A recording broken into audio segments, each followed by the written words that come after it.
Muito bom dia a todos os participantes do segundo Congresso Internacional, Multicultural da Faculdade Integrada Católica do Recife, a FIC. Satisfação estar aqui com vocês, mais uma vez, dando nossa colaboração. E, na verdade, o que a gente vai tratar hoje, eu estou trazendo um tema hoje com vocês, Para quem não me conhece, claro, meu nome é Salomão Ismael Filho, eu sou professor de Direito Administrativo e Constitucional também do curso de Direito da FIC, com muita satisfação, já completando aí quase 6 anos já aqui na casa. Então, eu queria trazer hoje um tema muito interessante, principalmente nesses tempos de pandemia que a gente está vivendo. O tema que eu estou trazendo para vocês hoje é boa administração e discricionariedade administrativa. Vamos conversar um pouco sobre isso, Principalmente nesses tempos de pandemia, onde os gestores públicos eles estão sendo bastante acionados, Precisando tomar decisões difíceis em espaços de tempo curto, Diante dessa situação tão difícil, Decisões que a gente costuma chamar as chamadas decisões trágicas, Porque muitas vezes dizem respeito à vida e à saúde das pessoas. Então, vamos conversar um pouco, Deixa eu fazer compartilhar com vocês um vídeo que eu gravei, Deixa eu só ver aqui a questão do tempo de gravação, mas, enfim, só para eu ter uma ideia do tempo do vídeo, que o professor Hernandes quer que a gente, efetivamente, não se alongue muito, mas vamos lá, eu vou tentar ser o mais, vamos dizer assim, objetivo possível, tá certo? Então, deixa eu voltar aqui para o slide que eu estou compartilhando com vocês. Então, nosso tema é justamente esse, boa administração e discricionariedade administrativa. Bem, o que é que a gente pode falar sobre isso? Primeiro, definir, gente, o que é boa administração pública. É algo que diz respeito a todos os cursos, a todos nós, porque o Estado, vamos dizer assim, o poder público, é uma entidade, que existe para servir a sociedade, servir a cada cidadão e que influencia diretamente em nossas vidas, Então, a gente pode falar de uma boa administração pública, tem a ver com uma boa gestão pública, Que tem a ver, claro, é um tema que está relacionado com os princípios da administração pública, que estão lá na nossa Constituição, Legalidade, impessoalidade, moralidade, publicidade e eficiência, Mas não apenas isso, tem que ser também uma gestão, além de eficiente, ou seja, além de uma gestão rápida, além de uma gestão que dê um retorno rápido às demandas que lhes são apresentadas, pelos cidadãos, ela tem que ser uma gestão democrática, Porque nós vivemos num Estado democrático de direito, uma gestão que possibilite a participação do nosso cidadão, de todos os cidadãos, na gestão pública e, acima de tudo, uma gestão que seja ética, que observe critérios de justiça e de moralidade. Tá? Então, esse é um primeiro ponto que a gente deve falar sobre boa administração. Então, boa administração pública, a gente pode até dizer que é um direito fundamental que liga o cidadão ao gestor, ao administrador público. Nós, cidadãos, temos o direito a uma boa administração pública. Não é muito exigir isso dos nossos gestores, Os servidores públicos, os gestores públicos, e eu posso falar porque sou servidor público já há quase 23 anos, Nós, não é um favor que estamos fazendo. O serviço público tem a obrigação dele ser bom, dele ser eficiente, dele ser prestativo e dele ser democrático. Então, a gente pode falar em um direito fundamental que o cidadão tem a uma boa administração pública. Um direito fundamental de exigir, em qualquer repartição pública, um atendimento bom, um atendimento rápido, prestativo, eficiente e democrático. Bem, então, à luz do que eu falei, o que é que a gente pode falar sobre o conteúdo do princípio da boa administração pública? Esse conteúdo, ele deve... o gestor público ele deve ser orientado para atingir essa boa administração pública, ele deve procurar sempre observar os princípios da administração pública, Não somente aqueles da Constituição, mas, além disso, legalidade, impessoalidade, também razoabilidade, ou seja, uma administração pública equilibrada, sensata, Deve ter em mente as tarefas fundamentais do Estado, que estão lá no artigo 3º da nossa Constituição, Como eu disse no início, o Estado ele não existe, ele não é uma entidade que tem um fim em si mesmo, para atender interesses pessoais deste ou daquele gestor público.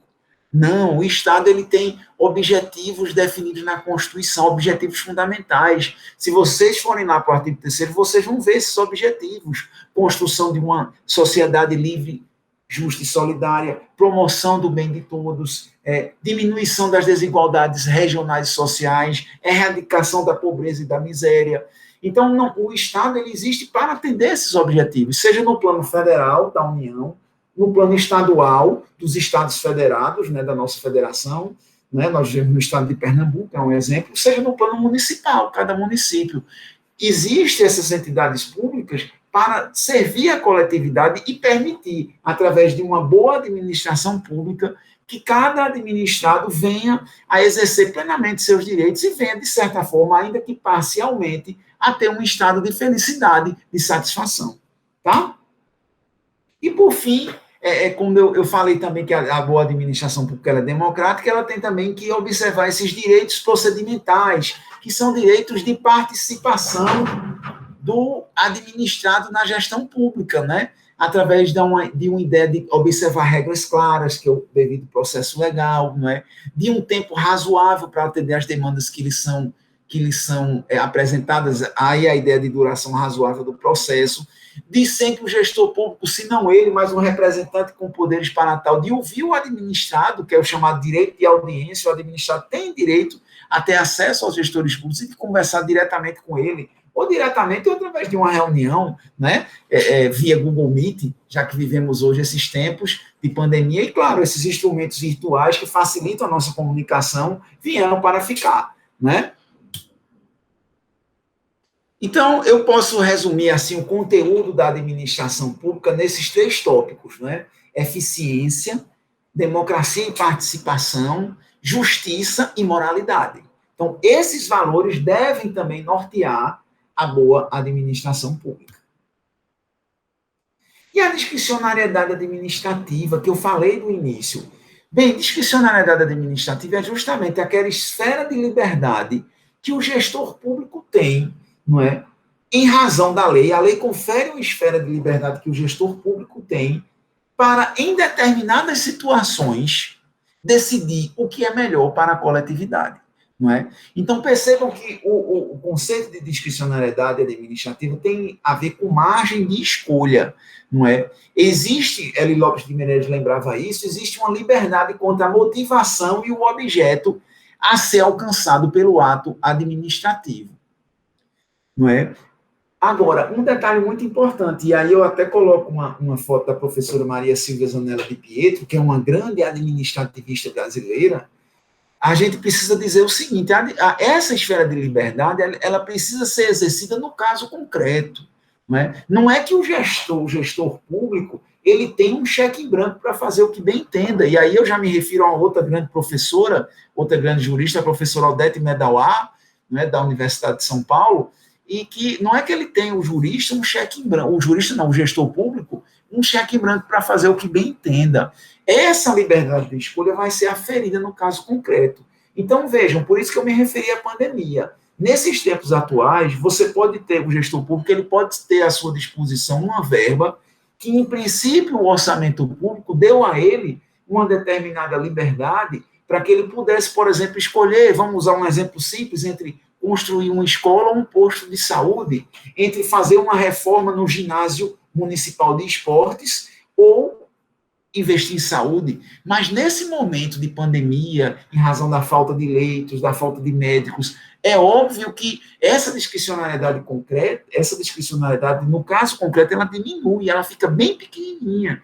Então, à luz da ideia até de uma boa administração pública, é evidente que se ele tinha uma liberdade em tese na lei, o caso concreto, em razão de uma pandemia, em razão da alteração das circunstâncias, vai mostrar que ele tem uma pequena margem de escolha e muitas vezes, e aí eu menciono já um outro professor, Agustín Gordillo, né? Esse professor que eu mencionei é um grande argentino, um grande jurista argentino, existe a chamada discricionariedade zero, ou seja, no caso concreto não vai ter liberdade alguma, é justamente em algumas situações da pandemia. Se ele tinha uma verba para investir onde ele queria, O caso concreto, diante de uma situação de mortes, não é? De falta de leitos de UTI, é claro que ele vai ter que investir na compra de respiradores, na compra de instrumentalização, não é, para os postos de saúde, para os hospitais, na sua rede municipal de atendimento à população, não é? Então, percebam que a discricionariedade administrativa não é um cheque em branco, absolutamente, não é? A discricionariedade administrativa ela precisa ser exercida no caso concreto. E aí eu menciono ainda um outro grande professor de direito, Celso Antônio Bandeira de Mello. A discricionariedade, ela, antes de tudo, não é só um poder, ela tem, de fato, uma esfera de poder. O gestor público, ele é eleito para isso, ele tem a legitimidade popular, mas ele precisa ter o dever. Lembra da boa administração pública, cujos objetivos fundamentais estão previstos na Constituição e os princípios também da administração? Em razão dessa equação, princípios fundamentais, mais objetivos fundamentais da República, o gestor público ele não tem só um poder, mas um dever de exercer bem essa discricionariedade administrativa. E não é qualquer escolha. À luz da ideia de boa administração, ele tem que escolher a melhor escolha possível, não é? Dentro de uma ideia de custo-benefício. É muito simples, bastaria a gente dizer o seguinte: administre o bem público como você administraria o seu patrimônio, a sua casa. É claro que, em regra, as pessoas, claro que tem exceções, mas, em regra, as pessoas, quando se trata do seu dinheiro, têm a maior preocupação. Você vai querer sempre a melhor qualidade possível pelo menor preço. Então, o conselho que eu dou é: faça isso com a gestão pública. Não compre logo no primeiro que aparecer. Faça pesquisa, siga as regras licitatórias quando forem aplicadas. Se a licitação, a licitação, na verdade, é uma concorrência, entre aspas, que é feita, não é, para que a administração pública, um concurso, pode ser também dizer assim, entre aspas, para que se escolha o melhor preço a ser pago e a melhor proposta. Então, siga essas regras, escolha sempre a melhor qualidade pelo menor preço possível, porque aquele dinheiro não é seu, aquele dinheiro é da sociedade e precisa, assim, ser exercido, ser aplicado da melhor forma possível. Então, a discricionariedade administrativa vai nessa lógica, não é? Percebam que eu coloco até isso aí na transparência, né? Essa discricionariedade, ela não é absoluta, não é? Pode, inclusive, haver controle judicial, não é? Quando houver excessos, não é? Tanto na motivação como no objeto. Veja, você não pode, de repente... Vamos pegar um outro exemplo, né? Se você o gestor, o prefeito, o governador, ele pode dizer: eu vou construir uma escola onde eu quiser. Não é bem assim. Você primeiro tem que justificar. Por que você vai construir num bairro tal? Porque aquele bairro não tem escola nenhuma, o IDH dele, ou seja, o índice de desenvolvimento humano é muito baixo. E aí, claro, está justificado. Agora, se você pega e vai construir uma escola pública num local onde já tem várias escolas, ou pelo menos mais uma ou duas, em detrimento de outros bairros que não tem nenhuma, aí a gente precisa invocar a discricionariedade zero. Por isso que ele precisa, à luz de um Estado democrático de direito, de um Estado transparente, democrático e participativo, ele precisa fundamentar suas decisões, não é? E aí eu menciono até os princípios da razoabilidade e da proporcionalidade, como também instrumentos que podem auxiliar tanto ao controle da administração quanto à própria decisão do gestor público a respeito. Tá certo? E aí a professora Odete Medal apresenta, vem aí, eu trago a foto dela também, eu apresento ela a vocês, né, entre aspas, claro, mas é justamente a ideia de que a função pública não é um cheque em branco, não é uma autorização ilimitada do povo para que o gestor público faça o que bem entenda.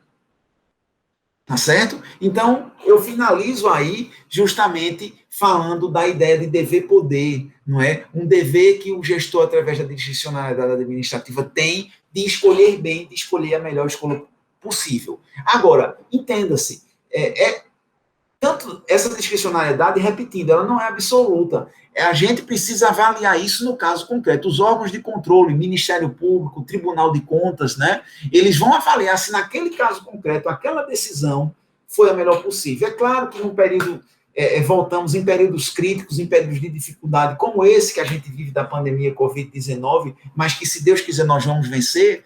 Nesses períodos é preciso ter ponderação e verificar que, às vezes, numa situação emergencial, você não pode exigir que o gestor público tenha toda essa vamos dizer assim, todos esses critérios aferidos numa situação de urgência e emergência. Claro que, mais uma vez, é preciso invocar o caso concreto e verificar se a escolha por ele feita foi a melhor de todas, né? E aí eu deixo a mensagem também, né, de que, como eu já disse, em razão do Estado Democrático de Direito em que vivemos, os atos discricionários do poder público precisam ser motivados para que os órgãos de controle, para que a própria sociedade, para que o administrado tenham condição de verificar a veracidade daquela fundamentação e entendam a razão das escolhas feitas em razão daquela liberdade outorgada pela lei ao gestor público, ok? Mais uma vez, a ideia da melhor escolha possível, não é? Que a gente deixe essa mensagem, que discricionariedade administrativa é algo que rima com boa administração pública. Essa boa administração pública, ela precisa estar sempre atrelada à ideia de princípios da administração pública, à ideia de direitos fundamentais da pessoa humana e à ideia de realizar os objetivos fundamentais do Estado brasileiro previsto no artigo 3º da Constituição Federal. Não é utopia, gente, é algo que precisa ser construído dia a dia e há de ser avaliado sempre nos casos concretos. Por isso que órgãos de controle social, como o Ministério Público, Tribunal de Contas, os conselhos de direito, são muito importantes também, não é, para ajudar e auxiliar a essa prática da boa gestão pública. Portanto, meus caros, eu agradeço a atenção de vocês, espero ter ajudado, espero ter auxiliado, não é? Desejo a vocês um excelente congresso, que vocês aprendam muito e possam aproveitar ao máximo essa oportunidade de aprendizado e de conhecimento que a FIC nos oferece no dia de hoje. Muito obrigado a todos, e a gente se vê, a gente se encontra na FIC. Boa sorte, tudo de bom, saúde sempre.